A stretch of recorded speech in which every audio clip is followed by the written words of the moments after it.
Panchayat season 4 দেখে নিয়েছেন? আমি তো দেখে নিয়েছি, যদি না দেখে থাকেন অবশ্যই দেখেন। এটা না শুধু একটা নর্মাল ওয়েব সিরিজ নয়, যেটা নর্মাল প্রচুর ওয়েব সিরিজ হয়, এটা একটা বাস্তবতা। এই পঞ্চায়েত ওভারঅল পুরো সিরিজটা 1, 2, 3, 4 এখান থেকে কিন্তু পুরো প্যাকেজটার মধ্যে কিন্তু প্রচুর মোটিভেশনাল ফ্যাক্টর রয়েছে। 2-3টে জিনিস আপনাদের সামনে তুলে দেবো। যে সচিবজি অভিষেক ত্রিপাঠী, সে একজন ইঞ্জিনিয়ার, কিন্তু নিজের মনের মতো চাকরি না পেয়ে গ্রামে এসে কাজ করতে বাধ্য হয়। এবং প্রথম দিকে গ্রামের মানুষের ব্যবহার আর গ্রামে কাজ করতে এসে তার বিভিন্ন রকমের সমস্যায় পড়া, তাকে বিভিন্ন অস্বস্তিতে পড়া, সেগুলোকে সে কাটিয়ে যখন নিজের কাজকে ভালোবাসে, সেখান থেকে কিন্তু আমরা শিখতে পারি কোনো কাজই ছোট বড় নয়। যদি আপনি কাজটা মন দিয়ে করেন তাহলে সব কাজই কিন্তু ভীষণভাবে সম্মানের। সে শেখে যে আসল জীবনের শিক্ষা কিন্তু শুধুমাত্র মার্কশিট নয়, বাস্তব অভিজ্ঞতাই কিন্তু আসল শিক্ষা।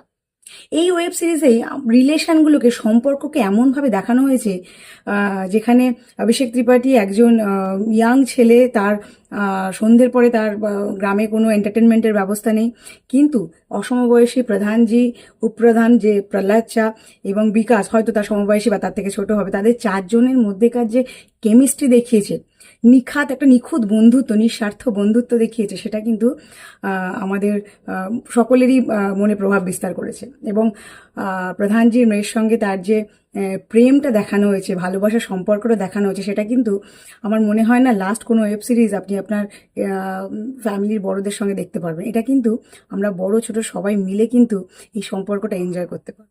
এখান থেকে শেখায় যে সম্পর্ক শুধু রক্তের নয়, হৃদয়ের বন্ধনই কিন্তু আসল বন্ধন। জীবনের গতি গ্রামের লোকেদের একটু ধীর গতিতে হলেও, যেখানে অভিষেক ত্রিপাঠীর মানিয়ে নিতে মুশকিল হয়েছিল, কিন্তু ধীরে ধীরে সেই গতির সঙ্গে নিজেকে অভ্যস্ত করেছিল। সেখান থেকে সে শিখেছিল যতই গতি ধীর হোক না কেন, গতি কিন্তু কখনো থেমে থাকে না। তাই এই ওয়েব সিরিজটা কিন্তু আমাদের জীবনকে শেখায় যে যতই আপনি বিপদের মধ্যে থাকুন না কেন, নিজের লক্ষ্য থেকে সরে যাবেন না। যখন অভিষেক ত্রিপাঠী এত সমস্যার মধ্যেও কিন্তু নিজের ক্যাট পরীক্ষা একবার ফেল করার পরেও কিন্তু সে কিন্তু হাল ছেড়ে দেয়নি। আলটিমেট সে সাফল্য লাভ করেছে, যেটা আমরা এই সিজন 4 দেখতে পেয়েছি। তো জীবনে যখন আপনার আপনি যখন লক্ষ্যের দিকে যাচ্ছেন না, তখন হয়তো আপনার লক্ষ্য থেকে আপনার রাস্তাটা হয়তো একটু আলাদা হতে পারে, কিন্তু আপনি যদি লেগে থাকেন নিজের লক্ষ্যের দিকে এগিয়ে যেতে, তাহলে কিন্তু জীবন কিন্তু আপনার সামনে আরো 10টা রাস্তা খুলে দেবে। তাই যে যেখানে আছেন সেই নিজের কাজকে ডেডিকেটেডলি করুন, তাহলে দেখবেন আপনার লক্ষ্যের পথে পৌঁছতে কিন্তু একটু দেরি হবে হয়তো, কিন্তু আপনি ঠিক পৌঁছে যাবেন। ততক্ষণ পর্যন্ত আমরা প্রত্যেকে হয়তো পঞ্চায়েত সিজন 5-এর অপেক্ষায় থাকবো। যারা যারা এখনো পর্যন্ত 4 দেখেননি, অবশ্যই গিয়ে দেখে আসুন, ভালো লাগবে। একটা মানে একটা বাস্তব জীবনের একটা সুন্দর গল্প। ততক্ষণ ভালো থাকুন।